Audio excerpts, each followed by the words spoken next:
এই দেখো বন্ধুরা, আমরা এখন চিকেন পকোড়া করব। পকোড়া করার জন্য আমি 250 গ্রাম মাংস কেটে ধুয়ে নিয়েছি ভালো করে। পেঁয়াজ কুচি, লঙ্কা কুচি দিয়ে দেবো। পেঁয়াজ রসুন পেস্ট করে নেব আমি। এই দেখো আমি পেস্ট করে নিলাম আদা পেঁয়াজ রসুন। এই দেখো বন্ধুরা, লবণ দিয়ে দিচ্ছি পরিমাণ মতন। এখন জিরের গুঁড়ো,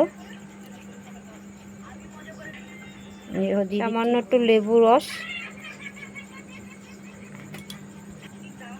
লঙ্কার গুঁড়ো, কর্নফ্লাওয়ার, তারপর দিয়ে দিচ্ছি একটু গরম মশলার গুঁড়ো। এরপরে দিয়ে দেবো ডিম।